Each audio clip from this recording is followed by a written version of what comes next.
To remove and install the front upper control arm on your Polaris XPEDITION XP or ADV, follow these steps.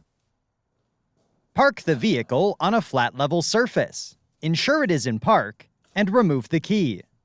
Next, remove the wheel from the vehicle.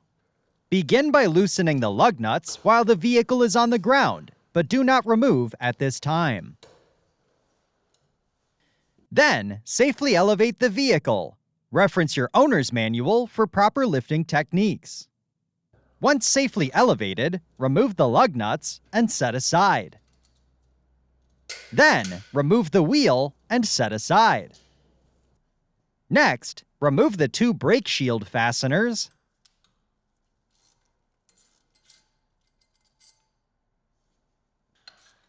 and lift the shield off the brake disc.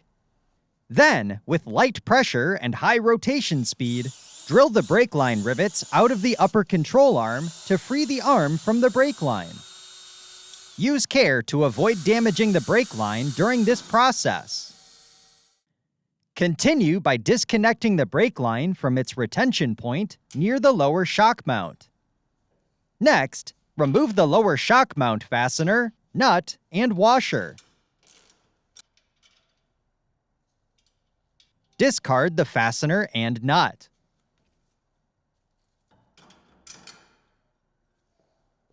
Then, remove the upper ball joint pinch fastener and discard the nut. Continue by lifting on the control arm while tapping on the bearing carrier. This will help loosen the ball joint end from the carrier and allow it to be removed. Next, remove and discard the upper control arm nuts.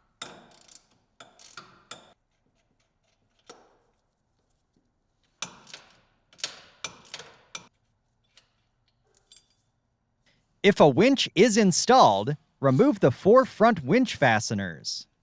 The winch will now rest on the guide bolts. Then, pivot the winch off the guide bolts to gain access to the front control arm fastener. Use care to avoid damaging the wiring harness. A retention point on the harness can be released to provide extra maneuverability.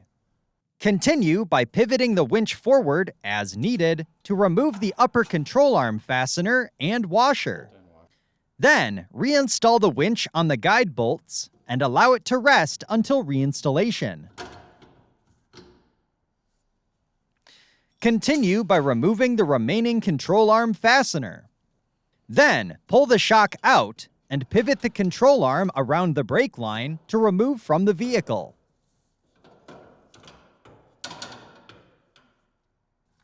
If reusing the control arm, thoroughly clean with a shop rag before reinstalling. Then, inspect the control arm bushings and pivot tube for wear or damage and replace as needed.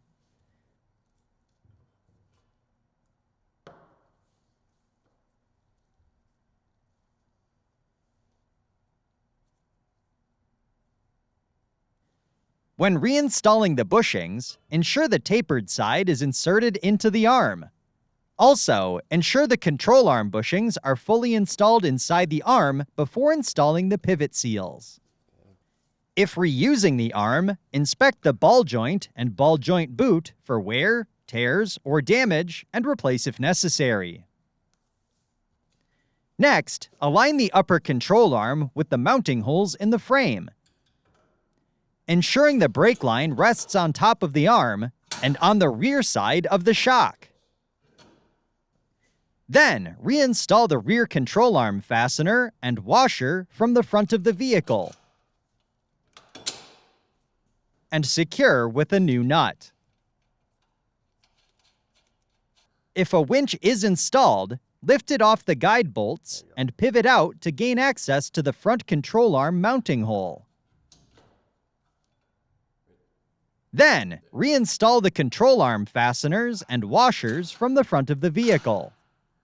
Then, reinstall the winch on the guide bolts and align the mounting holes. Then, reinstall the four front winch fasteners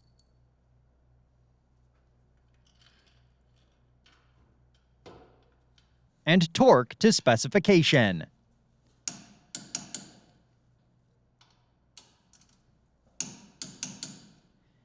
Continue by installing a new nut on the front control arm fastener. Next, insert the ball joint end into the bearing carrier. And install a new fastener from the front of the vehicle. Then, secure the carrier fastener with a new nut.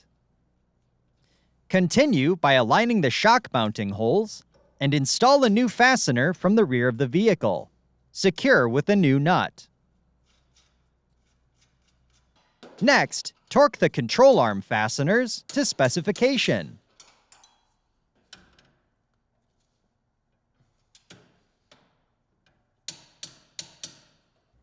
Then, torque the ball joint pinch fastener to specification.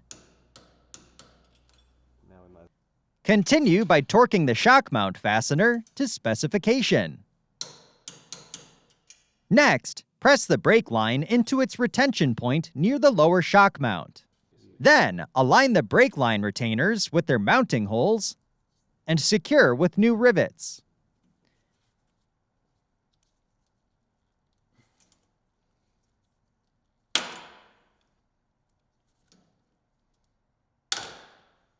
Next, align the brake shield with the mounting holes on the brake caliper. Then, reinstall the shield fasteners and torque to specification.